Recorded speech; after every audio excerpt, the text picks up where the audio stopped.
Welcome to the Tone Jerks podcast. I'm your host, Brian Gower, and with me today we got... Kyle McIntyre. I'm here. Yeah, I'm sick again. It's God bullshit. damn it, Brian. I'm still recovering from I'm 100% whatever. blaming it on you. No. I'm pretty sure I got, let's just say allergies. I can't give you allergies, dude. Gotcha, bitch. I don't know. Either way, well, I'm here. It's not as bad as last time, so... Yeah. Let's get to it. Kyle, what is new in your world? What is shaking? I got some, it's like every week. I got some gear. Mm-hmm. I got a pedal that's been on my mind for a long time. I got the Trigonaut from Deep Space Devices. Nice. Yes. So, our buddy Clint McDuffie. It's a cool pedal. It's a drive pedal that it's got like a stutter, octave. It's like I haven't really figured it out yet. You got some reading. There's to do. a manual that goes with it. Yeah. You did like a live unboxing, and I'm like, oh, okay. Yeah, I'm not playing this thing because I'm going to have to read up on it. Yeah, definitely. But he also suggests using like drive pedals with it. Yeah, just to kind of color it a little more. Or to like push it maybe. Yeah. That's cool. So we'll see. But yeah, you played it a lot. You played it at the Stomp Box exhibit back in summer, and then also at NAMM. So that kind of it's been in your mind. Yeah, definitely. I think what grabs me is it has like a momentary switch on there that's kind of cool, so you can add like that stutter function to whatever you got, and it's kind of cool. It's like I could be wrong, but I believe it's on volume. So when you strike, it'll like, let's say you strike your strings hard and loud. It'll go fast and then slow down as the volume goes down. So it's kind of it's like kind of like an envelope kind of deal. And you can't like change the rate. It's just it's all up to you, I guess, with however you're playing it like live. Nice. And then I got a MXR 10 band EQ. Yeah. That's not a surprise. And then and it's really good, actually. I don't want to skip over. It's actually a really good EQ pedal. It's got a little bit of noise in the background, but I think that's expected with this generation of the 10 band. I think they updated so it's the you older, were saying. Yeah, the newer ones are the silver with the blue lights or whatever, blue LEDs. Yeah. And then I got I don't know why, MXR, another one, headphone amp. So it's like the headphone amp pedal. I have not tried it. Not tried it. You just got it. Yeah, I just got it. It arrived yesterday, and I need some headphones that have a 1/4-inch jack on it. An adapter, I guess. Yeah, which is fine. Or just get some really nice headphones, and then we'll see. I have like one pair of like pretty good headphones. They're not like great. They're just like $100 headphones. Mm-hmm. And I'm like, oh yeah, this is cool. I'm like, I wonder if like I spent more. I don't know. Got like some biodynamics or something like that, or but I'm like, yeah, like I just have the MDR, so the Sony's, and I'm like, yeah, those are good recording headphones, and the ones I'm using now are just these cheap ass with the Sennheiser HD 1 or 212. They're not really that good, but they've lasted like a decade. So. Yeah, they last a long time. And then I did one of those like genetic testing things where like you send in the mail and you get it back. And it's kind of, there's some surprises in there, but it's been basically what my family's told me. I'm like so white. Dude, I'm like the whitest guy. What was it? So it's 99.8% European. So it's no surprise. No surprise. Surprise. Yeah, there are a couple like that. Like there's like a 0.1% of like Native American. Okay, yeah. And then so I can tell people. So like, we're like brothers. Yeah. So it's like Johnny said, him and I are like really closely related. Yeah.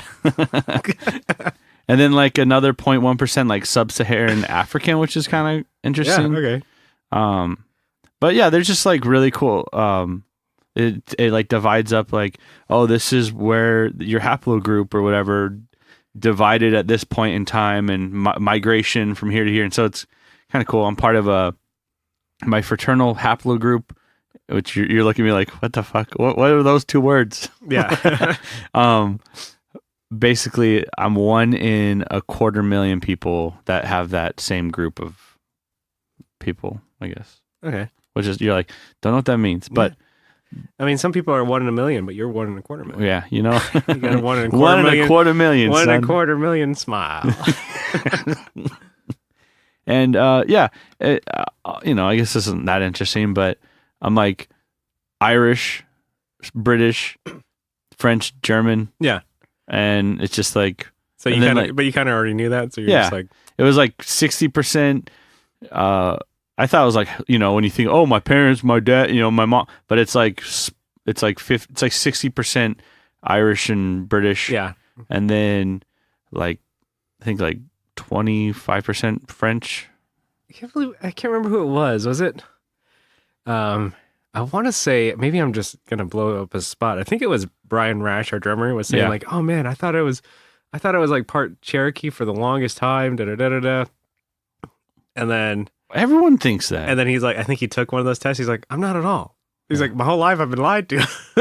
I want to say it was Brian. Maybe it was somebody else. I'm probably more Native American than you. Maybe. I might be.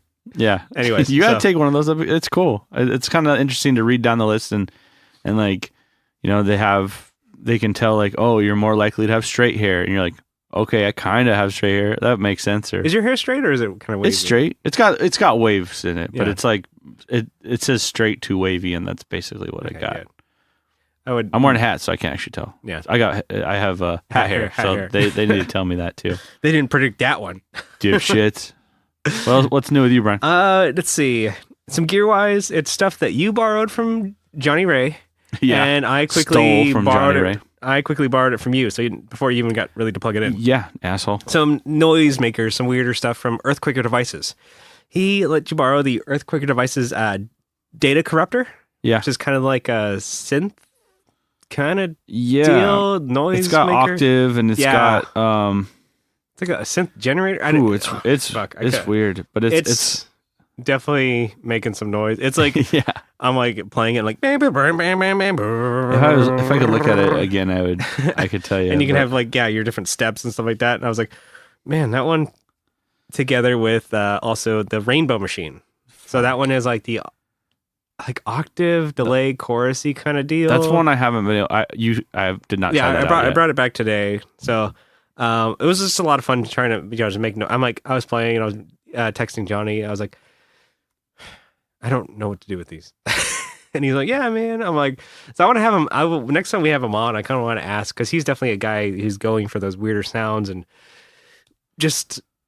Just shut up and play already. More okay? Adventurous, And so I want to ask him, like, what where in your head do you think like these can come in? Yeah. Into a song or to a set, or like, because especially the way he plays in bands, it's kind of like, oh, we kind of all come together and learn the song. I'm like, well, do you like to have that in your pocket, or do you know that something can do this? I'm like, or you just have it because I'm like, oh, I want to have fun and try it. Yeah. I did fuck around with that Rainbow Machine with my Korg Miko pedal. That's the one. Always like add that to a pedal to see what weird stuff it can do, and it is pretty. It's like somebody said it's like really disturbing sounding and haunting. It's like this is kind of terrifying. So some of the description. So the Miku with the Rainbow Machine sounds really kind of cool. It sounds kind of video gamey. Then it gets like haunting. You can sometimes hear like the Miku voice coming through, and he goes and it goes like, and it starts going like crazy, like octaves and spinning into space because the magic button on it kind of sounds exactly what it does. Like if you could hear like a sound effect to a magic spell being drawn, that's what that's what I want to say it does. And then I'm like, it was kind of a lot of fun. I'm like, would I ever use this for a song? Probably not. Was it fun to make a video for it? Yeah. Hell yeah. So I posted the video in the group, and I also posted it on the Instagram. So check it out, and you can just see like, well, that's exactly what I thought it would be. So another thing, we are recording this before I go play a gig with Just In Case. So Brian Rash, our drummer, his band, I play bass. It's a punk band, kind of pop punk band, 3-piece. It's fun. So we're playing a gig now town. So come out, everybody. Yeah, the gig will already be done. But we are playing in Chula Vista at Manhattan Bar. So on the Saturday following this episode drop, we're playing another show. So you can come check it out. But for that, leading up to it, it's something I bought that I've been thinking about for a while. Because I have a gig bag for my guitar. So it's like it's a mono. everybody says, oh, the mono cases, those are like the best. Yeah, they're pretty much are the best gig bags. Music areas, those are pretty good too. And they're a lot cheaper. But the monos, I'm like, I don't know. I have one. I have like the M80 for my guitar. And I was like thinking, I'm like, I should just I was thinking about it for bass. And I'm like, today the gig is downtown. So like parking's a bitch and I'm going to have to walk. And so I'm like lightest load and trying to, sling things on my back and carry things. Like that's kind of like, I'm like a Sherpa. I'm trying to get everything on my back and walk it, to the venue. And I was like, you know what? I should just get one for my bass. Cause if we ever needed it, you could use it too. And they're not bad cases and they're pretty light. So I could just throw them up into a closet or whatever. So I got the M80 Vertigo bass case. It's got that rubber bottom to it. Yeah, they're great. It's cool. And like when I bought it at Guitar Center, they had like a little bit of a sale. So it was like, I didn't get a good deal or anything. Yeah, 5% off or something. Yeah. They can just, we'll take off the tax. Psych. We'll take off half the tax. No, so it was just like, something I've been meaning to buy and we have the gig today. So I'm just like, fuck it, just buy it. And it's great. I love it. I'm like, I think we had like an episode where we talked about hardshell versus gig bags. Yeah. And, I don't remember what we stood on that. Maybe we talked shit about gig bags, but they're probably did. They're good to use. I mean, I would honestly like to keep everything in a hard case just because I'm like, it's so much more sturdy, but these are pretty fucking sturdy. And also like hard cases are clunky. They take up so much more space. But if you're going to be like, if your vehicle and you can park right in front of the venue and you're like, whatever. Or you like can do a couple loads. Yeah. Loading it into a truck. Like one of the last gigs that we did, we took my truck, so we had to load some things into the back, but we had hard shell cases for the guitars, so it wasn't a big deal with the cabs and stuff. But this, I'm like, I could probably like plan is like take an Uber or something there and just like, or like just get a, park probably like 6 blocks away, whatever the case may be. I'm like, I got a gig bag. So it was kind of boring purchase because I'm like, did you get many strings while you're there? I did not. Oh man. But I mean, it comes. Damn it. So there's a difference between this one, the Vertigo, and I also have the M80 because they're like $20 difference. And I was like, I don't know. I was like, this one was the one that Guitar Center had in stock, so I bought it, and it was like $20 more for this one. And I don't get why. It has satin, has a satin finish. Maybe, yeah. It's got that velour. It has less pockets. I'm like, there's a lot less pockets. The M80, I think the M80 is a better buy because like it has way more pockets. It has pockets for days. This one has like one big pocket in the front. So that's my 2 cents on it so far. But it has like the neck protection thing, the neck block in the middle. It has like would the not rubber. Bang. Basically, is what you're saying. No, I like it. I mean, I would bang, I guess. Whatever's the best one, I dig it. So I have no problems with it. There were some that was like a double bass case, and I was like, how heavy must that be to carry 2 basses on your back? I was like, who would want that? And then I saw other ones. There's like a double. It's like a guitar and electric, like double bag. And I'm like, that's got to be huge. I'm like, I didn't even see it, or like I saw it online when I was looking for it. I was like, have your bassist carry his own shit. But it's like an acoustic and electric in one. So I'm like, okay, if you're the person that switches, I'm like, that's got to be huge because acoustics are pretty big. Just get an acoustic emulator pedal. Come on, man. But yeah, so that's kind of a boring buy, but it is what it is. I'm playing the gig, a couple gigs with Just In Case, so it's fun that we're doing back into it. We're doing playing gigs, we're doing Just In Case gigs. The boys are back. Gigs all over. Gig and a gig. You get a gig. You get a gig. But let's see. I think that was kind of it for what's new. Yeah. So for today, I wanted to do a call out for topics. We put up a post in the Facebook group, and we don't also do it very often. No, it's like I think the last time we did it was in December. And they're always fun. So we also did it call out on Instagram. So we have a whole boatload of good fucking topics and questions. I am pretty stoked. I'm like, let's do the whole episode, just listener questions, the Q&As, the topics. So this episode is for you, the listener. I stumbled over that. This episode is for you, the listener. You ready, Kyle? Yeah, let's do it. All right, this one comes from Andrew Walsh. Tips on how to motivate yourself to learn new songs or practice songs for a gig when you can't help but just keep playing shit you already know or learning songs other than the ones for said gig. I'm asking for a friend. Oddly specific on that one.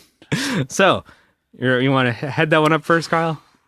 Shit, that's... Well, I guess for this last gig that we did, you kind of had to write and learn lyrics before our last show.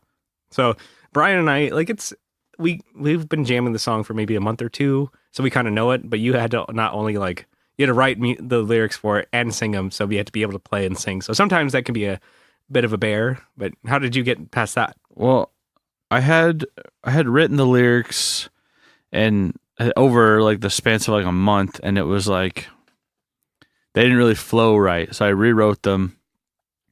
But I think once you realize that there's light at the end of the tunnel, it's a lot easier to finish it, I guess. Yeah. It's like, one, there's light at the end of the tunnel being, I have a show like in a deadline, week. yeah. Yeah, you have a deadline. And then two, it's like, oh, this is falling together now. It's coming together. Like you can see progress. Yeah. You almost kind of literally, you can like see that it's coming together. And it may take just stepping back and realizing that I have made progress from day one to now. Yeah. Even if it's slow, it's still there. So maybe stepping away from it for a little bit, but not so much that you don't do it. You'd be like, oh yeah. I guess there's a balance there. I guess. Yeah, because we had the song, and I think we had jammed it out, and we had been messing around with it for a while, and we didn't have a show planned. Yeah. And then you were like, well, I kind of want to play the show I want to play the song for the show. And I'm like, oh, okay, sure, anything you want, Brian. No, yeah, and it just turned out it turned out good. It turned out it turned out better than what I thought it was actually originally. So almost like having that deadline kind of like sparked that. Like, better to get it together. Ooh, all right, that's cool. Let's see. For me, I think I did have to just reacquaint myself with these just in case songs on bass. And, I've played them all but I legit have a notebook with like all the song notes and my, my chicken scratch notes on how to play the songs and little cues and stuff like that. Cause like these songs are not, everybody can say, oh, it's punk songs. You're in a punk band. You should be able to do it, right? Well, it is a little different because Brian and Adam are just totally different songwriters. And I didn't write any of these songs. I'm just playing them the way that they're written kind of on the album. And just like, I'm kind of the live member. And so some of these ideas are completely different than what I've ever done. I'm trying to piece together. I'm like, so the song, I'm trying to figure out what key they're in. But then I figure out okay, say one of them, I happen to figure out it's in, B minor, but both of the main riffs are based around, one of them's based around E minor and the other one's based around G major, but it actually is in B minor. So I had to figure out where, to me, I would always base everything around that chord or the scale. So if it's something is in D major, my home is always starting with D. It's pretty easy. And that's, I've always done that. They're all like that. And to me, I'm like, my songs don't sound the same, but it's like, that's how I base my songs. And so, okay. And I'm like, okay, shit. I'm trying to think. And I had to get into the groove. And sometimes they piece together songs a little differently. Like sometimes oh, the pre-chorus is going to be doubled here. And sometimes the verse is going to be doubled this part, but it's only on this part. And then there's a specific song that is, it's just riffs everywhere that they throw in together, but you have to get them. And remember, I think we've talked before about sometimes it doesn't matter the parts that you play, but these songs, they do. And I'm like, you have to get those riffs right, and they have to go with the bass and guitar because it's like you're hitting with the upstrokes of because you're doing double time with Brian. I have to lock in and I'm like, I have to get them right. If you don't, then it's like, well, you're the one who missed it. Or the specialty parts where it's it's a turnaround where it's and I'm like, if you don't catch that, that's the only time it's there in the whole song. It never repeats itself again. You have to know where it is. And so I'm like, okay. So I've just been okay, just setting myself up. I'm like, okay, the show's coming up. We have here, I need to, even when Brian was like, okay, I want to start booking shows. That's when I was like, okay, I have everything at my disposal to learn these songs. So I just start practicing. And, maybe the barrier to entry to practice is easy for me. So my setup at home to just practice is I use my Fractal, and of course you would. And I can just plug into that through my studio monitors or headphones. And then I get I have a bass patch, and I was like, oh, it sounds great. It doesn't sound bad to practice. And I can just plug into that, and I can get the mix through the Focusrite of the songs, either streaming or I can just use the iTunes or whatever. And I'm like, oh, okay, I can make myself a playlist and just set them up in the exact song order. I'm like, okay, I'm going to play these twice today. I'm going to make sure to play the whole set twice and not look at my notes. And like, you know, for you, I saw like that, like you said, I saw progress when I never had to look at my notes. Mm-hmm. So I guess just keep at it and maybe set yourself little goals. Maybe it's like, okay, I'm only going to practice. I want to get through the whole set. If I'm playing a show, I just want to get through these songs. Mm-hmm. Or maybe I only want to get through 3 songs today. Just do that. And keep setting yourself little goals and just go for it. But if it becomes like, not fun, take a break and then just realize like you are making progress. Because anytime you're picking up an instrument, it is progress. It's good. Like you're not like unfamiliar with it. But if you're going to go like, watch TV or play video games, then you're not going to progress. Yeah, that's at least try and play your instrument a little bit and then take a break. Go watch TV, play games, whatever, and then come back to it. So that's, I don't know. Hopefully that helps, Andrew. Or maybe it won't. Let's see. This one is one from Stephen Conradi. So he wants to know, or I'll say it in his words, I want to know what your thoughts are on visual key music. So it's J-pop and J-rock music. So it's Japanese like pop music and Japanese rock music. Kyle, you got... Ooh, sorry, that went right over my head. What was it? So... I don't know if I really listen to enough. I think I know what it is. It's like I've heard it before when watching like anime. It's like the opening credits. Sometimes they have like the super fast poppy, but I don't know. I can't understand what they're saying. Yeah. I think for me, it goes over my head. So I was talking to him about this because I'm like, I think visual key he had mentioned, and he's a fan of it. He's talked about it before in different groups in our group and stuff like that. So I'm like, I don't really know what it is. And I'm like, I Googled it and I'm like, okay, so visual key is a type of Japanese rock and pop. It's almost like arena, hair metal, arena rock, and like glam rock. It's like that, but of Japan. So it's a style, but it's basically, it fits into the genre. So it's like, kind of like how squares are rectangles, but not all rectangles are squares, that kind of thing. So I'm like, okay.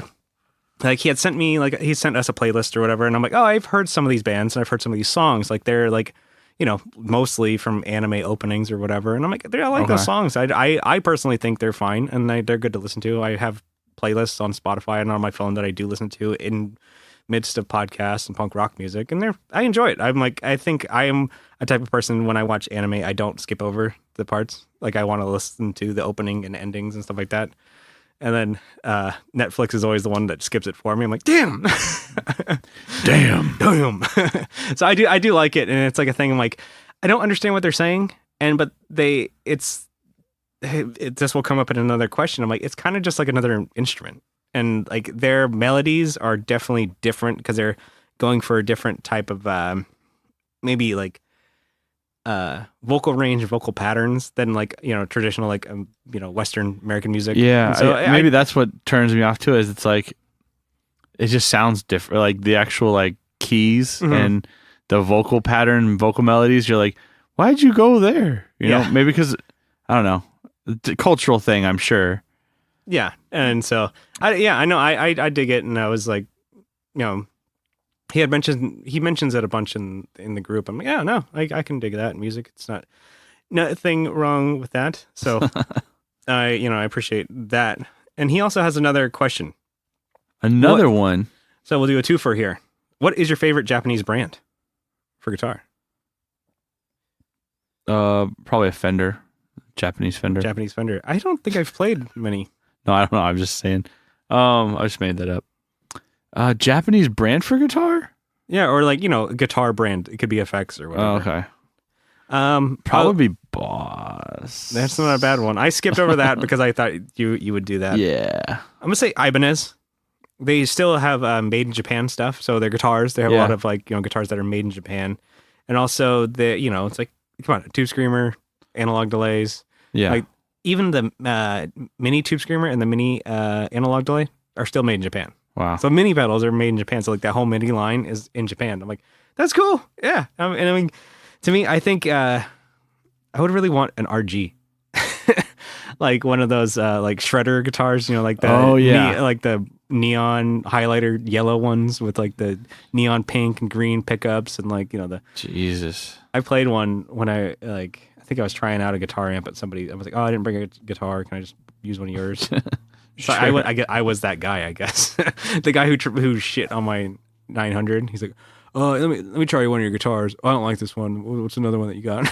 But no, he was like, he had an RG. I'm like, oh, I'm playing it. And it's like, yeah, it'd be kind of cool. It's like has the locking nut and like the whammy bar. It's like, boosh. Is it like Charvel, like this, like the stuff that's on it, the hardware? Yeah, they're pretty cool. And I'm like, yeah, I would go Ibanez. That's probably one of my favorite brands. But no, I mean, Boss is definitely an easy favorite because great pedals. You could, we've talked about it before. You can do a whole Boss board. Nothing wrong with that. Yeah, and they're all pretty good. Yeah, you could. I mean, a whole Boss board would be bitching. Yeah, you still need more Boss pedals, I think. Oh, what else do you have on your like a slow gear or something? What else is on your list? I need to get a super shifter. I don't need to get one. You don't need to get it. But that's probably next on my Boss list. I'm trying to think of other Japanese brands.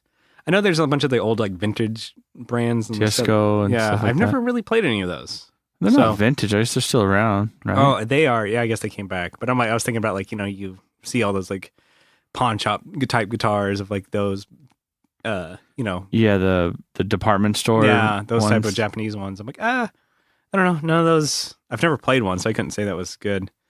I don't know. I mean, Strandberg is not a Japanese company, are they? They have Japanese custom shops. The name doesn't sound like it. No, it doesn't. Like, sounds German. But they have like some of their guitars are made in Japan. It sounds German. Yeah. I'm like, yeah, I don't know. And then just like the look of them, I'm like, they look like, I don't know. I mean, but they do make some. I don't know. Jason Fuzzmonger is gonna. We're calling you out. Yeah, he's have a ball with that. Steaming probably. Yeah, I mean ESP, they're cool. They're I can't remember what ESP stands for. Is it Electric Special Products? Electric Stringed Product or something like that? Really? I think that's what it stands for. Really? It's something where it's like, what? That's what ESP stands for. They make, they have like several different. I think the LTDs are like they're Chinese made ones, but the ESP is a custom shop in Japan. So okay. they have good guitars. Yeah. So, but I'm still going Ibanez. That's my favorite. Yeah, one. I mean, I'm gonna cop out and say Boss. So. All right, let's switch it up. Let's go to Instagram. All right, so this comes from Doug Christ. What's a hobby or interest that you haven't talked about on the podcast? I think I've talked about it before, but not very much. I like guns. Mm-hmm. I mean, I bought one today. What'd you get? I got a Romanian AK-47. It's like a legit like one from the 90s. Not like so I mean, I'll try and not get into it too much, but certain rifles you can't import them. Yeah. And so what they would do was they would take a rifle, disassemble it, cut it in half in certain key spots, import it as parts, put it back together, and sell it as a new rifle. Sounds weird, right? But this has not had that happen to it. Okay. So it's a legit Romanian, like when Romania was part of like the... When in Romania. When in Romania, exactly. Go on. So, damn it. That was a good joke. Damn. So, yeah. Bought that today. I've been looking for a while. I've wanted AK. Did you get a good deal or what? Actually, pretty good. Yeah. I didn't have to pay for it to be shipped. I walked into a gun shop and I was actually going to see if they would bring one in, like try and find one and bring either a Polish or a Romanian. Yeah. Those are not the best. There's other AKs. There's what's like West German, East German, Russian. I mean, there's some really good ones, but this is like, I'd say like second tier. What makes them better? It just, I don't know actually. Shit. Well, no, it's like the quality of the process. The market kind of drives up prices, or is it just like they actually are better? They are better. Like the Russian ones are better. Because they've made them for since 1947, literally. But you have other countries that basically, since communism, it's like, all right, if you have a factory, you can make whatever you want. Basically, there's no copyright. So there's variations slightly in these things. So, and you have some that are more reliable or made from better steel, or But the thing is, it's an AK. If it's a stamped receiver, there's a lot of slop in there. You don't have to worry about it failing because there's like so much room Okay. For parts to move. The tighter the tolerances, the more you can have something jam or crack or, not dissipate heat. So these things they'll fire with mud in them, with water in them. They're crazy. Okay. Yeah. I think you mentioned that before. It's like, oh, that's like a pretty sturdy type gun. So I'm stoked I got one. I'm going to update it and put different, make it look cool. So it looks cool now, but I'm going to Is there like badass. Type of gun that you want to get that you don't have? Like, I guess that was one of them. That was one. List? I mean, there's always, always want to buy something. But there's always more. But that'll cure me for a while. I think it's been like a year and a half or 2 years since I bought a gun. So, when was the last time you shot your gun? I guess. Like 4-5 months ago. All right. Actually, about 4 months ago. So. Got to take them out. Got to get back in there. Yep. Let's see. I think I mentioned this on the Patreon, but I do like to draw and do stuff on Illustrator and draw logos and stuff like that. I guess the logo for the show, the caricatures of us, I did that. I did not commission it, or I did not get those from a website. I didn't go to like a South Park maker or whatever. I drew those. So I would like to do that more. I haven't done that in a while, and I'm like, I need to get better at it. And just quicker, because I feel like I have some of the inspiration to do these things, but I just don't not have the know-how and like keystrokes and stuff like that. I don't know how to do. I don't use my Wacom tablet that I bought. Oh yeah. I mean, I've done everything just with the key, like the little pad on the mouse on the laptop. Jesus Christ! I know. I've like bugged people about it, and people like Derek from the Tone Control. He had mentioned like, he's like, yeah, there's so much. Just like with guitar, there's so much stuff you can learn online just from like Illustrator and videos. So he gave me a bit of that. I think that's really a lot of fun. But let's see, another thing. I'm like, get another one. I like to sew and alter like clothing, like modify things. Yeah, sewing, clothing alteration. I really wanted to get a sewing machine. I do everything by hand, so just with needlepoint, just like, so I'll buy clothes on like eBay or like, like used clothes, like for cheap. And like, it could be like maybe a 2X or an XL jacket. And I cut it down to fit like a small, medium these days, cut it down to my size. So I've gotten, pretty good at that. I like, I don't know, just taking something that's like old and maybe going to get thrown away and just making it something. So the jackets that I wear on stage, I like those a lot. I've cut out the lining in them because it was like to make them all cotton so they're breathable, and I wear them all the time like on stage, and people are like, oh man, that's a cool jacket, don't you get hot? I'm like, no, it's just like a t-shirt. And they're like, oh, so it's not like, it really doesn't keep you warm, it just keeps you cool, you know what I'm saying? Oh yeah. So I like to do that a lot, so I want to get more into that. And so maybe if I bought a sewing machine, I would do that more often. But it's just kind of like, I don't know, buying old clothes. You can get like a jacket for like $5-6. You could buy a sewing machine, go do it right now, dude. I know I should. But yeah, no, that's I don't know, a couple of things that I like to do. So I'm not as manly and butch as you, I guess. I like to sew clothes and draw pictures.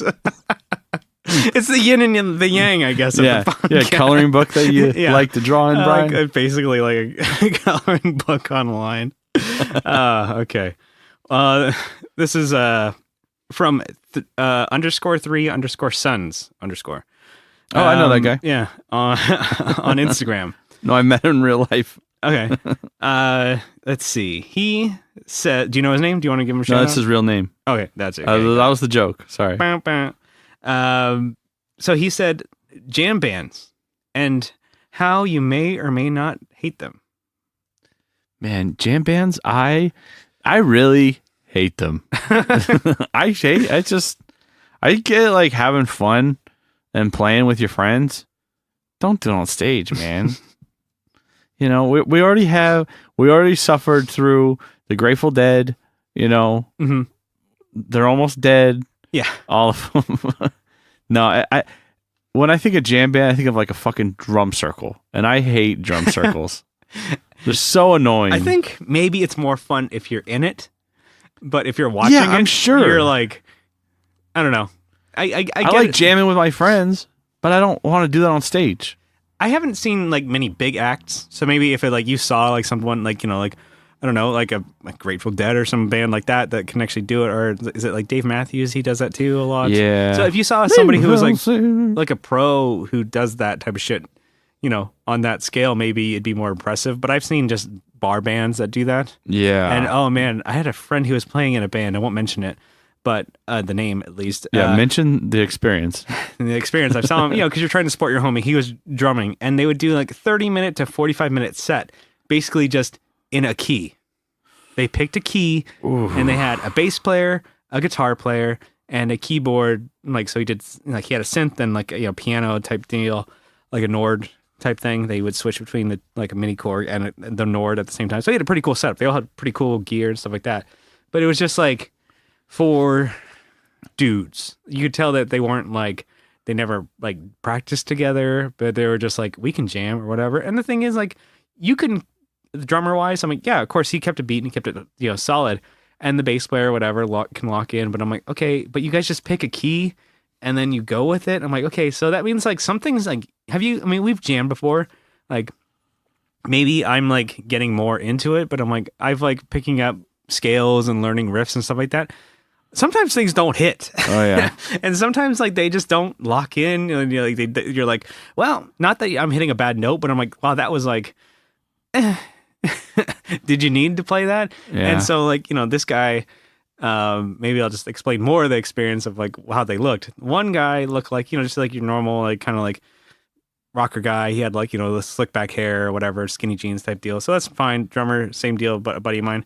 But the guitar player was the one who was like peacocking like a motherfucker. He had like the scarves, he had the makeup, he had like the long kind of like, he looked like almost like Dave Navarro kind of deal mixed with Jimi Hendrix. Ooh. And he had the Firebird, so he had the cool, like, with the gold hardware. So he was like, I'm fitting this lead. And then whereas the other guys are just like, we're playing an OB today. Yeah. And he had like the boots and all this shit. And he was also just a tall guy. So he like stood out. He's just like, and he wasn't like shredding either. He was just like, so I'm like, okay, cool. I'm like, not that he was bad or anything, but I was just like 30 minutes of this. There's like no substance. That was their set. They never did anything. And so like, and the thing is, and my buddy who played in it, he's like, no, we never practice. We just pick the key and then they just do it. Oh shit. And like that's too much jazz. And the guitar, or not the guitar, but the keyboard player, he had like a vocal mic that he would just like bebop and scat in. No vocals. He would just like, oh, yeah. And I'm like, fuck.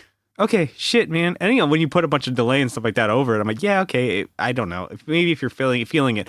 And from what I heard of just like never, just like some people I've heard who were playing with them, he's like, he would just like sometimes just take like acid or mushrooms before the show and just like, we going. And I'm like, once I heard that, I was like, okay, it makes sense. He is having a ball up there. Yeah. And they would have some shows where they're playing in front of like 130 people, and then they have some shows where they're playing in front of 15. He did not care. He was always in the zone. So, I guess that's cool. That's I guess fun. He's having fun. So I don't know. To jam, I wouldn't say it's a bad thing, but I'm like, we've come up with song ideas and songs by jamming now. Like, I think I was like so against the idea of sometimes we'll just start playing and then riffs will come, and I'll think of an idea, and you are, kind of like thinking of more of the lines of like, oh, I'm going to think of bass chords that I like. And then you're kind of doing those and maybe do like a bass riff, but you're not going like, you're not slapping bass all over the place. If it's like background music, I think that's fine. But like if it's the band playing and people have paid to see, like, but yeah, tall order for me. So I've never really seen jam bands, but I guess like I've seen like, bar bands that do jamming, and it's like, it's okay. I don't know. It's not my thing. Uneventful. Yeah. And the thing is, I'm like, it's not for everybody. It's not for me, but I don't hate them. I'm more just for like, them. More for them. Yep. Like that's like kind of the band that you're like, all right, smoke break. Yeah. But you don't smoke. I know. Yeah, don't get me wrong. Jamming's fun. Yeah. I guess it's like jamming is fun when you're in it. So if you're with friends, I'd say jam, but if you're going to take that out, try and hammer out some songs. Yeah. Maybe while you're there, even if you're doing instrumentals, like just hammer out ideas before you go there. Yeah. But that was like a thing. I'm like, oh, so you guys practice? Like, no, not at all. That was what they said. No, we don't. We just pick up a the key. smile. Yeah. Not at all. Not at all, man. What do you think? I'm like, whew. I can tell. All right, guys. Practice is at the bar in OB at 7:00. Yeah, that's the practice. All right, let's go back to Facebook. Andrew Walsh.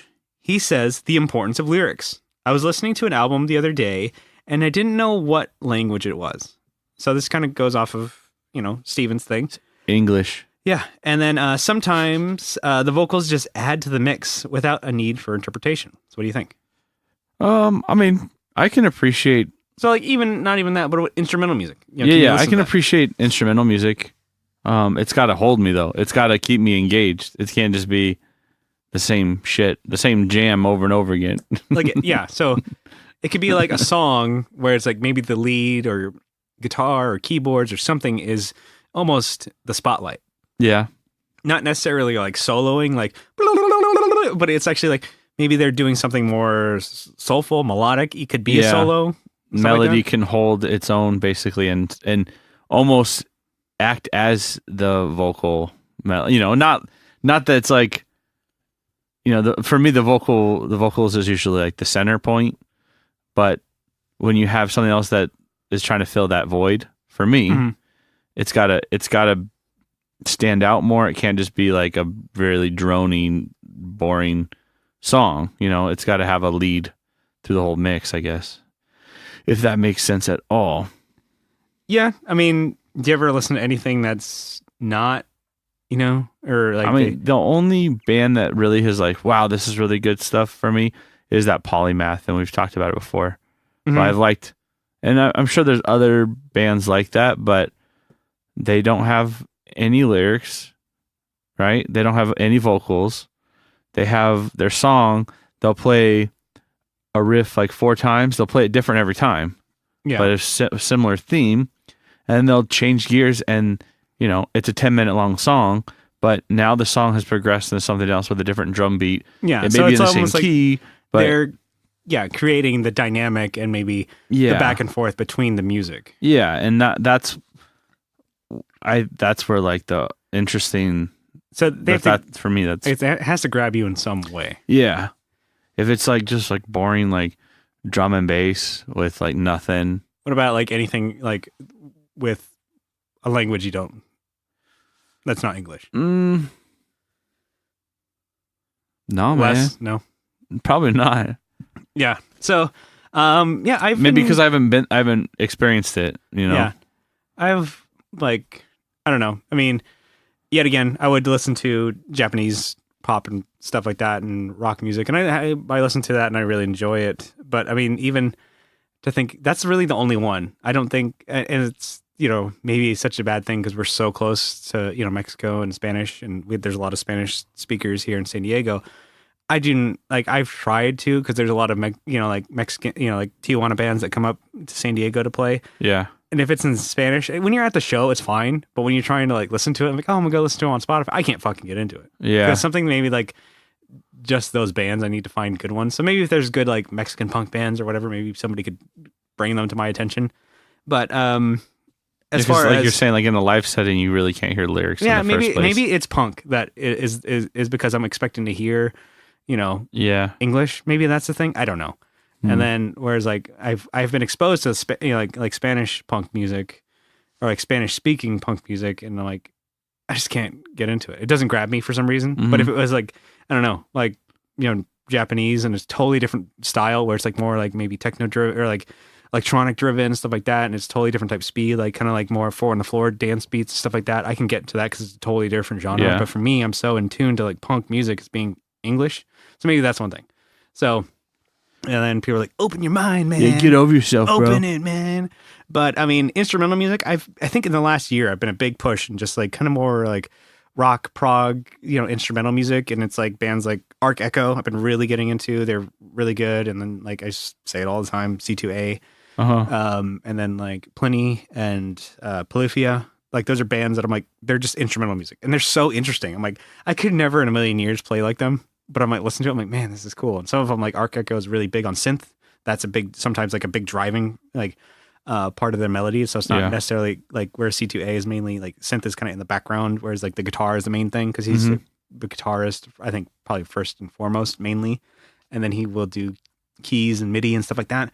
But I mean, yeah, I can get into it just as long, same like you. I mean, everything you said, it's like it has to be interesting. And if like, yeah, the vocals really have to be like almost a melody that catches, and like, you know, and then also they gotta like mean, you know, they can't just be garbage lyrics. Yeah, they can't just be words that were put together to rhyme. Yeah, and so yeah, back to lyrics. So when I guess I don't know, there's different types of modes I'm getting into with music, which is fun. It's a really cool place to be because I'm like, oh, I'll listen to a song for the lyrics only, and I really, really hang on those words. Maybe and I like to sing along to it. Yeah, maybe if it's like maybe the genres that I grew up with and the ones that I still play, maybe I hold like those type of bands or those type of songs hold more water, or they have to with the lyrics. Like they have to matter to me because I'm like, punk and pop punk and stuff like that, I still play it. I still love it. And that's the music I write. I'm like, I hold myself to that standard. I'm like, I need to write lyrics that mean something to me, that will mean something to you and anybody who listens to it, hopefully. And it's like, you know, not to like toot my own horn, but I think the last record that you and I did, like your lyrics, like they're really good. And it was one song on there, but it meant so much to you. You put like everything you had into that one. Yeah. And I put everything I had into mine. And it's cool when people listen to it. It's like, at the time, the drummer who was playing with us when we did that record, he listened to it and he's like, man, these lyrics, and he, you know, didn't know what I was going through. He was just like, he was going through something his own with his father, and he listened to my songs. He's like, man, even though it's about like an ex-girlfriend or whatever, he's like, I relate to it because it's like almost like feel like, you know, what's going through with my family and how we're falling apart or whatever the case may be. I feel like I'm being betrayed or whatever. I'm finding like loneliness or whatever, and like trying to sort out my feelings, stuff like that. And it meant something to him. Yeah. So just having something like that, I'm like, that's cool. I don't know. It's something, it matters. But then again, I'm at the complete opposite end where I'll listen to like something without lyrics. And I'm like, yeah, this song's great. So I don't have a perfect stance, I guess. And the thing is, sometimes that's with music. You can't, if it's good, it's good. That's it. Yeah. But also, if you're going to have lyrics, have them mean something to you. Yeah. Make them worth a damn. And yeah, because sometimes that's what carries the song. I've said it before. That's the last human element, man. Because you could have every instrument on a recording be played by a computer. Yeah. Can't get your lyrics written. Can't sing them. You know, nowadays, unless you have a Miku. You know. Yeah, it was like nowadays. I heard something. It was like that Fluff Bruce guy. He was talking about how like a producer was able to write out MIDI, bass, and guitar parts, and not even have them being played. And you could hardly tell that it wasn't real. Weird. And I'm like, shit. So even drums, guitar, bass could all be MIDI, but vocals can't. No. So unless your Siri is really good. Yeah.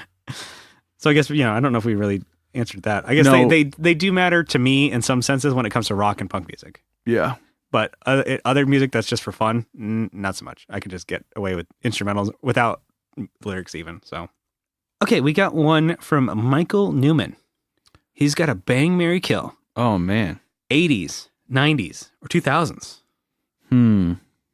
I got to think about this one. Probably Bang the 90s. Marry the no, shit. Man, this is a tough one because I'm gonna say Bang the 80s because we never lived it. Yeah. I would like to live it because I'm like, I don't know, it seems pretty zany, pretty crazy, and like I think I've like talked to people like, you didn't miss anything. The 80s weren't big. And I'm like, yeah, but I mean, you know, you got the TV shows, the movies, the coke, the coke. That was a friend's joke. I totally stole it from him. But I mean, I would say the 80s. I would like maybe bang that. Because it'd be cool to like, you know, live it, you know, back when like members only jackets, you got one of those. That's when you wouldn't be in style, baby, you know? I'd say that. And then I'll get my flock of seagulls haircut. I think we'll be in business, you know? And then I would say, I really enjoyed the 2000s. Yeah. But I don't know. Maybe but they were kind of lame. Yeah, we were like, that's when we were coming up and we experienced that the high most. School, so I would say kill it. Middle school, high school. Sucked. High school sucked. Actually, I take that back. Yeah, kill the 2000s. And I guess marry the 90s. Yeah, because that's when all the best cartoons were. Yeah. Best years of your life. Yeah. And that's when like, more of the mainstream pop punk that we liked was coming up. So like, Offspring, one of the biggest independent records. Yeah. Green Day, Blink was coming up, and then all these like bands that we enjoyed, some music, and there was good movies back then. Berlin Wall came down in the 90s. I mean, I'd say that's my answer. So, marry in the 90s, best 90s. Cartoons, except for the Animaniacs. Power Rangers. Actually, Animaniacs were late 90s. Yeah, but you liked it back then. Fuck. Actually, you hate it true. now. Would it be us going back there? I don't know. No, well, Tommy Boy. Oh God, and Wayne's World 90s. Oh okay. yeah, you know what? Yeah.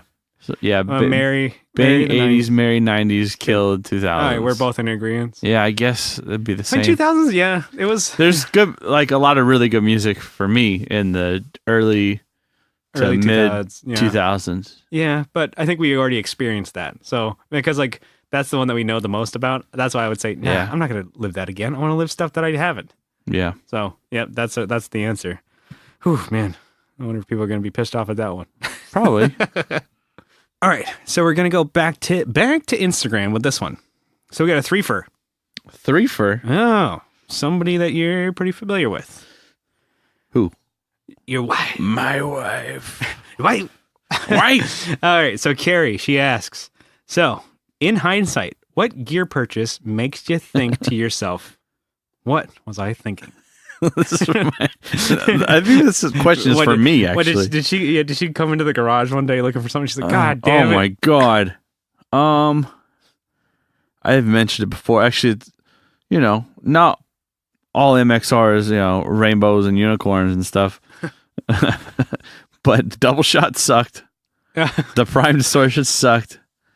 Every other pedal like holds its own, but those were like regrets, and I like went out of my way to get them to get the prime distortion. I think I got it from I like drove to go get it. Yeah, I was on the way home, and I got it for real cheap though, but still paid too much. Whatever that figure was, even if you got paid for it. Yeah, even if he paid me. Yeah, and let's see. But you still have it, I guess. I still have them. I could get rid of them, but like. It's not your style. To sell they're on display now. They're like in the museum. Yeah. I can't get rid of them. They're part of the exhibit. Well, I guess you've bought things before that were already broken that you're like, oh yeah. Yeah, I could do this. Wrong.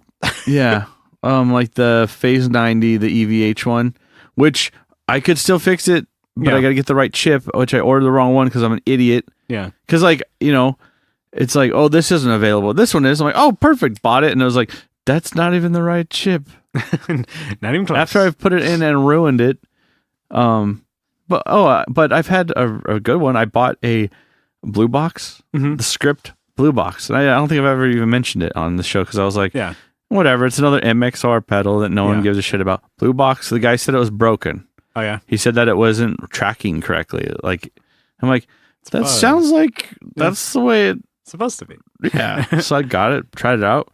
Sounds perfectly fine. I compared it to my modded one, and it does the same thing. The modded one just sounds clearer and louder, but it's you hit a note, it goes like in the background. That's how it does. That's how it goes. That's how it be. I got a script one, which are usually like $90 used. I got it for like $30. So nice. So I guess looking for a broken one isn't a bad deal. Yeah. So sometimes it works out. Yeah, I don't know. What have you regretted? Let's see. So I did buy years ago. I bought a microKORG because I was thinking like, oh, this would be cool to add to the songs and stuff like that. Never fucking used it once. I think we tried like at practice once, and I was like, this is just stupid. Yeah, I tried like practicing with it. Yeah, they're just like trying to find sounds that I liked. I could not find a single one that felt like it fit. Yeah, the band. And because I would see bands that do that. I'm like, oh, it'd be kind of cool to add this. And it's not our style. Motion City soundtrack, sick, dog. No, I mean, yeah. Or even like local bands do that. And I'm like, oh man, we've seen 3 pieces that do that. And like all three people harmonize and the bass player was able to switch back and forth. I'm like, oh, that'd be kind of cool. Or if one of us tried to do that. And I'm like, fuck that. No, it's stupid. It just adds more stuff. I'm like, you know what? I'm just gonna get more pedals. And so like it was stayed in the box, brand new, sold it, whatever. Used, I mean, at a loss. And so that was one thing that was like, why the fuck did I think that was going to be a thing? Yeah, I don't know. I bought a drum set that I never learned how to play, but I get so much more use out of it by having drummers play that. Yeah. Then, I mean, yeah, because I don't know. To me, I'm like, just that microKORG was so fucking dumb. And I'm like, I do not regret selling it. I'm like, got rid of it. I'm like, and now this is just me sounding like. I want to get a Casio now. And run my pedals through it. Fucking, yeah, good. More for you. I run it through my pedals. You buy it and keep it in here, but it's just dumb. And I was like, yeah, I just like I now have no interest. I'm like, you know what? Any like keys that I'm going to have, I'm just going to get a plugin and write them in MIDI. I'm like, I'll just do this. I'm not going to learn how to play them. I don't care because I'm like, and the thing is, we had keys playing on a lot of the songs, at least like 4 or 5, half the record that we put out last year. Yeah. And we had a friend play it. And by friend, it was Jeff Forrest, the guy who engineered and, it's great. He mixed the album. And the thing is, he's an excellent, amazing drummer and keyboard and piano player. Musician. He's just like, it was funny because he like tracked the song and it was like, he's like, okay. He listened to it. He just like, okay, what key? He didn't even ask what key it was. He just heard it and he started playing something. He's like, all right, what's this? And he played it with one hand. And he's like, yeah, cool. And he was just eating popcorn while he was tracking it. He had like this really bitchin' like, keyboard set. It wasn't like, it was like a lot of it had like a digital, like a separate module that plugged in and ADAT and back into like, or not, it plugged into his preamps and stuff like that. It sounded killer. I'm like, he did like, it was like nothing to him. He just like, all right, cool. Played with one hand. He was eating. He's like, oh, do you want some of this caramel corn? And I'm like, no, I'm good. Thanks. And he's like tracking it, one take. I'm like, boom, done.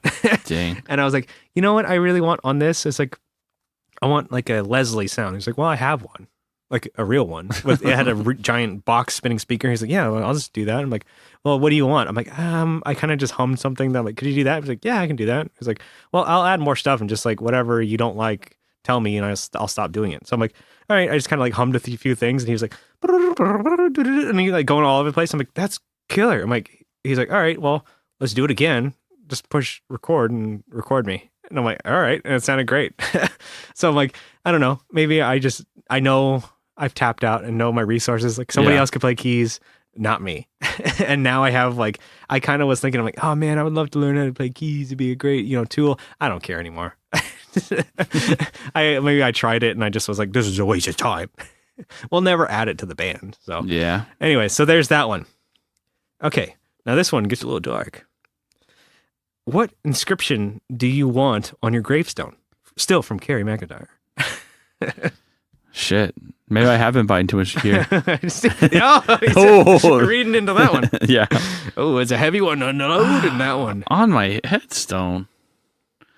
Just like something super simple. Like, if you read this, you're going to die in 7 days or something.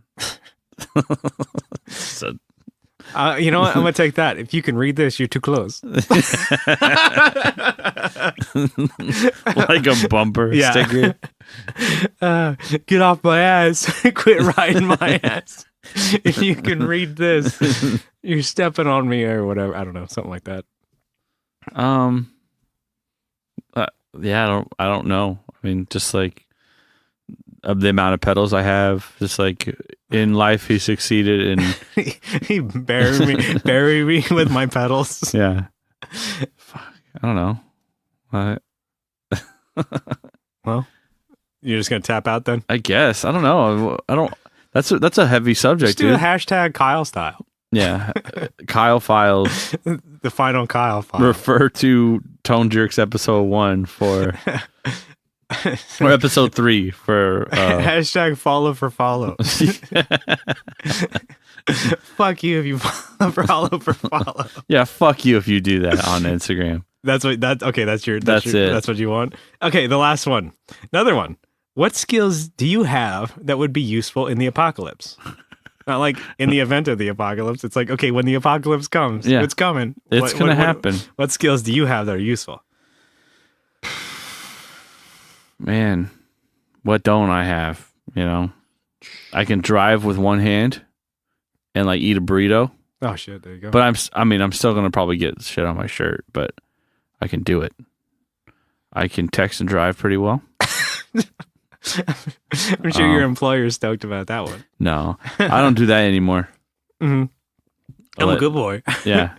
No, actually, we have like a rating system on like driving. We have a driving app, and with the information from the car, I'm top right now. Oh. Out of the 20 guys in the area, woo, I'm number one. We're number one. Yeah. So, skills. Like, I have really good hearing, so I could hear like people sneak up on us or like zombies, you know. Yeah. Because I can always hear it in the movies, and they can't hear it when they're standing right there. Yeah. I'm like, dude, look behind you. You're yelling in the movies there. Woo!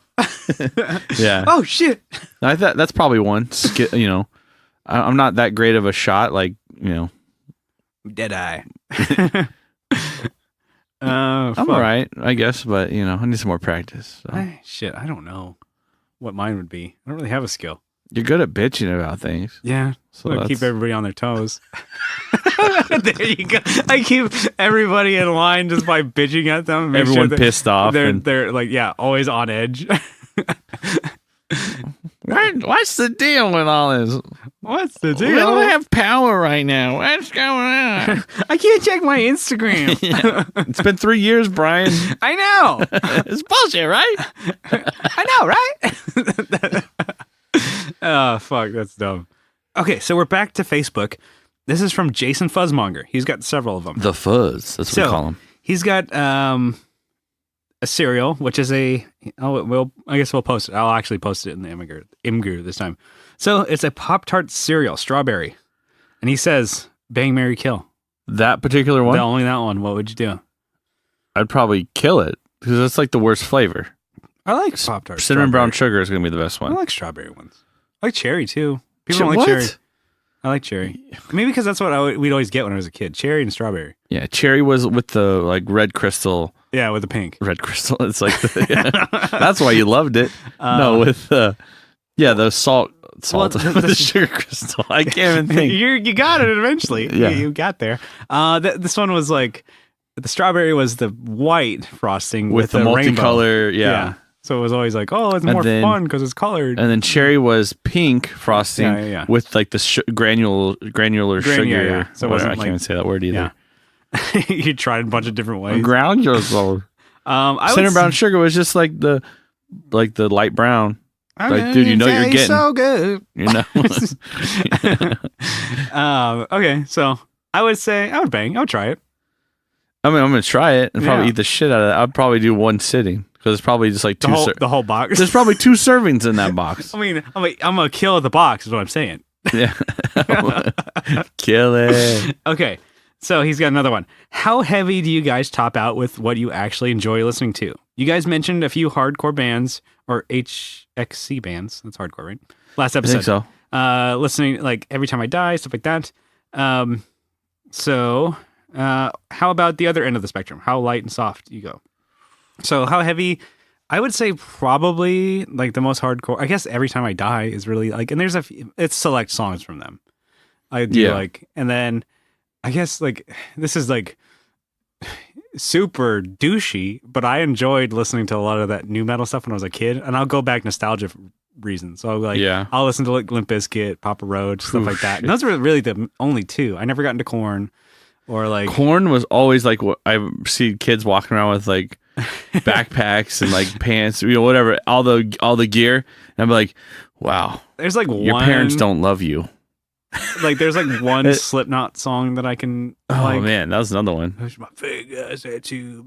Yeah. I did like that one. That one's all right. And then the other ones I'm like, nah, not into.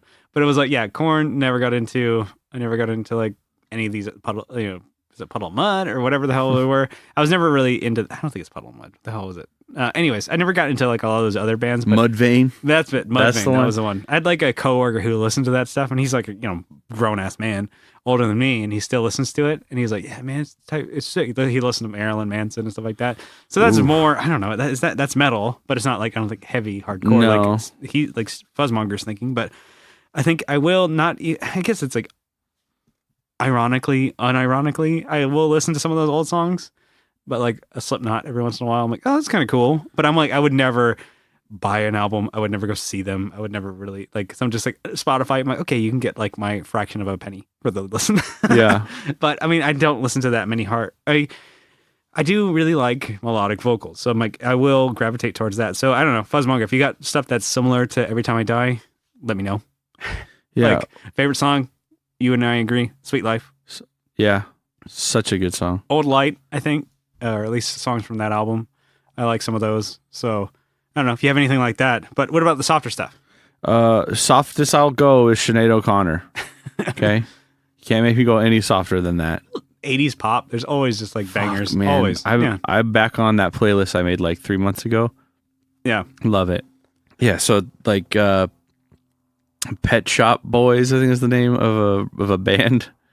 I guess like softer things. I mean, for me, I mean, besides like, you know, like I said, 80s pop, and I guess there's like not 90s pop that is kind of fun just for ironically listening to. But I'm like, unironically, like just that like old crooners, like the you know, Frankie Valli, stuff like that. I was like, definitely like Sinatra, Dean Martin. My eyes adored you. Like it's like that's so Andy good. Williams. Yeah, yeah, we've talked about those before. Yeah, I think that's the softest probably.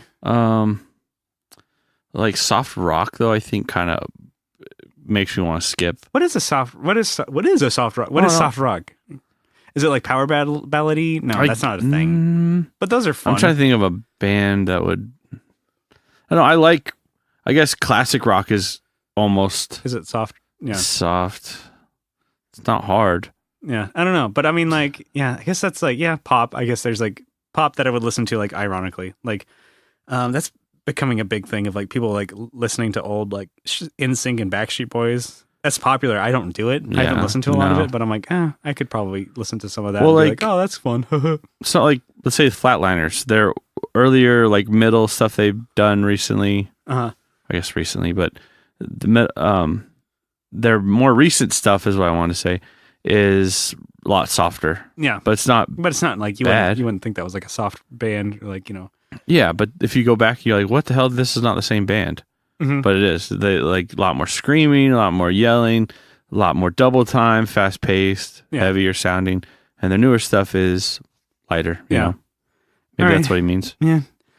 I don't know if we just kind of butchered that one, but yeah, totally we did. Harder stuff, I don't really have any. But anyways, right in the middle. Yep. So most overrated punk bands. Bands. What do you got? I'm gonna say Bad Religion. Yeah. Super overrated.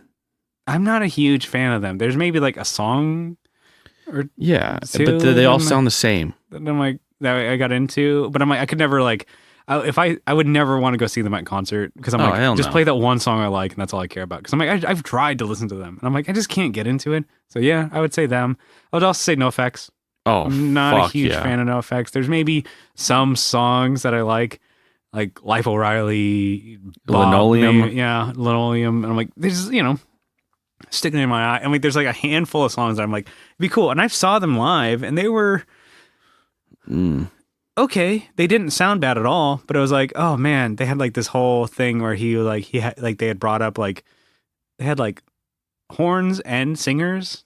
Like backup, backup singers, and it was just like there's a part where they did like this like reggae break for like 3 songs. I was like, "The fuck, this is boring." Yeah, and then they played like, and I was like, but they weren't bad. And people are just like, "Oh, you know, they're punk legends, man." You know, like a friend hooked it up with a ticket, so I'm not gonna bitch. And I was like, "That's yeah, that's definitely one." Yeah, I was like, and they're not, I don't know, I think they're really overrated. People love them, I think, just for the idea of like, it's Fat Records, it's you know, Fat Mike, he's such an anti-establishment. I'm like, I don't know, okay, it's cool. Yeah. I wouldn't really want to pay to go see him. I wouldn't, like, you know, I'm not a huge fan. I wouldn't like miss out if like, oh, you never saw them again. Okay. Another one, Misfits. Yeah. I think people just love the t-shirt. The logo's more popular. If you ever listen to the lyrics, it's all about like strangling babies and like killing people. Yeah, so stuff I can get behind, but not that they don't have some good songs. They do. I don't know. But they're like, super overrated. It's also like people that wear Slayer t-shirts. Yeah. You don't listen to Slayer, I'm pretty sure. Yeah. I'm like, it was like, I think somebody was wearing one that was like an American flag imposed over the Misfits logo. I was like, what the fuck? An American. It's like, what the fuck thing is that? And the thing is, like, I'm not even. It's a Hot Topic buy. Yeah. And I'm like, I don't know. And the band, I'm like, there's like maybe a song is a Hybrid Moments, maybe.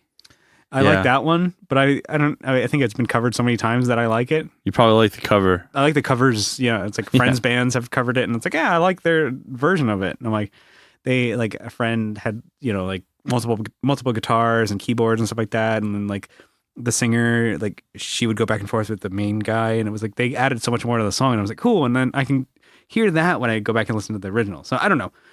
Yes, definitely the Misfits, but there's other bands that are just so big and bloated that I still really like Rise Against. Yeah. Okay. They're not that good. Or they're not that good live. No, they're fine. They're actually fine, solid live. And I'm like, I didn't want to say not that good. They are good. And their songs are just pretty, they're there. They're good. Nothing special. Not going to rock the boat, baby, but they're there. And I can listen to them, which is different because it's like also a band like The Offspring. Same deal. Like they're pretty bland. Yeah. And they have really good back catalog and stuff. And their songs aren't difficult or crazy or anything, but they're good. They're fine. And so maybe that's a better answer because they're so famous. But I'm like, I enjoy them still. Pennywise. Yeah, that's a band. Definitely overrated. I still like some of their songs. I remember, was it like Land of the Free? ? It was a good album. But yeah, no, that's pretty good. We got one last one. This is more gear related. Uh-oh. So, you both had to play only analog solid-state guitar amps while donning 6 strings. Cabs are still free game. What would your rigs be?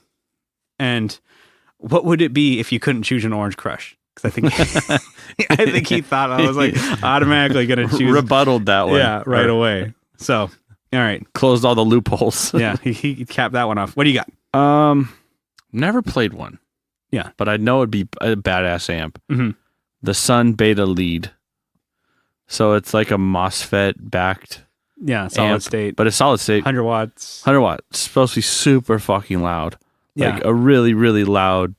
I think our friends in Unlimited Toneworks, huge shout out. A couple of Sun amps. Yeah. I think he's got like 3 or 4, like the bass rig. He's got a bass head. He's got like the guitar. And it sounds good. It's like, they're really good for metal stuff that he does with his hardcore band and stuff like that. So like, it sounds great. And he put a drive pedal in front of it too, if you want to even get like no, it's could get doomy too. From what I've heard and listened to like YouTube demos, which I know how far those can go, but sounded really good. And I think that would be my number one pick. Yeah. Let's see. So this is one that I've been thinking about getting actually as just like a backup. Quilter.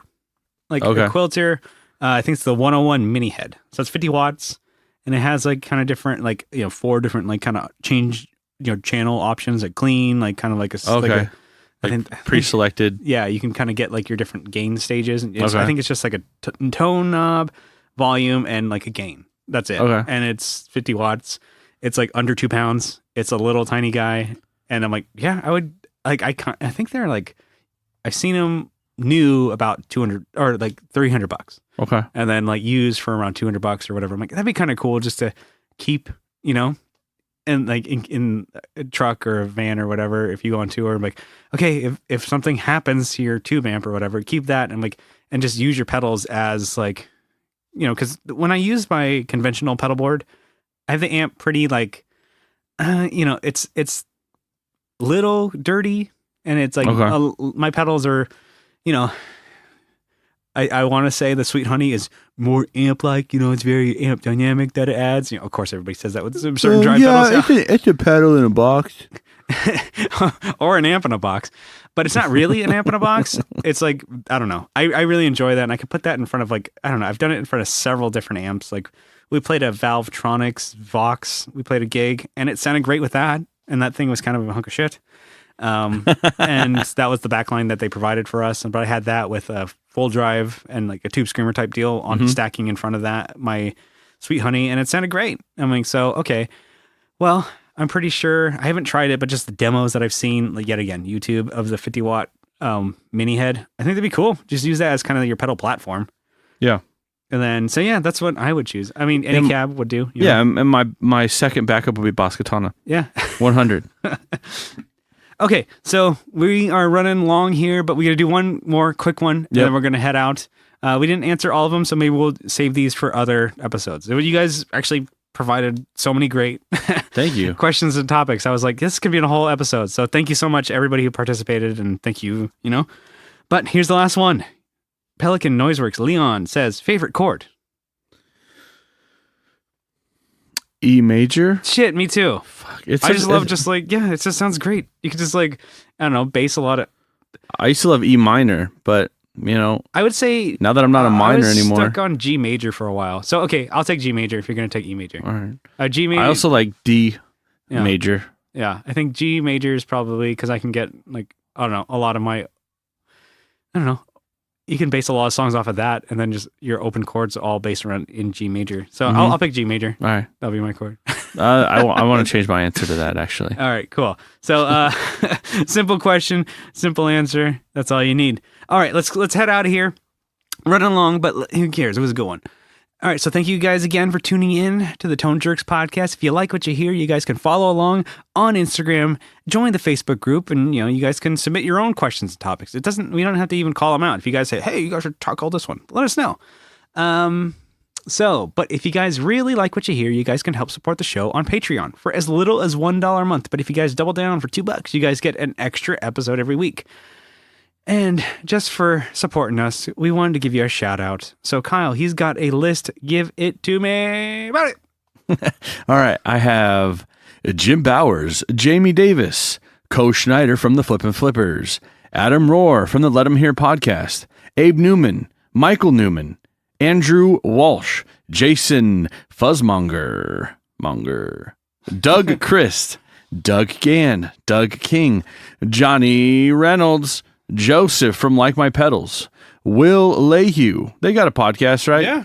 It's Just Surprise Me. Just Surprise Me. There you go. We have Kevin Equitz from Equitz Guitars, Leon from Pelican Noiseworks, Sean Arbo from Gun Street Wiring Shop, Steve Mike, Stephen Conradi, Sean Fahey, Bruce Banana, Digger from Fatfoot Effects, Brett Alexander, Colin Smith, Alvaro Viramontes, Nicholas Payson, Brian from Nutter Guitars. That's quite a list we got going on there.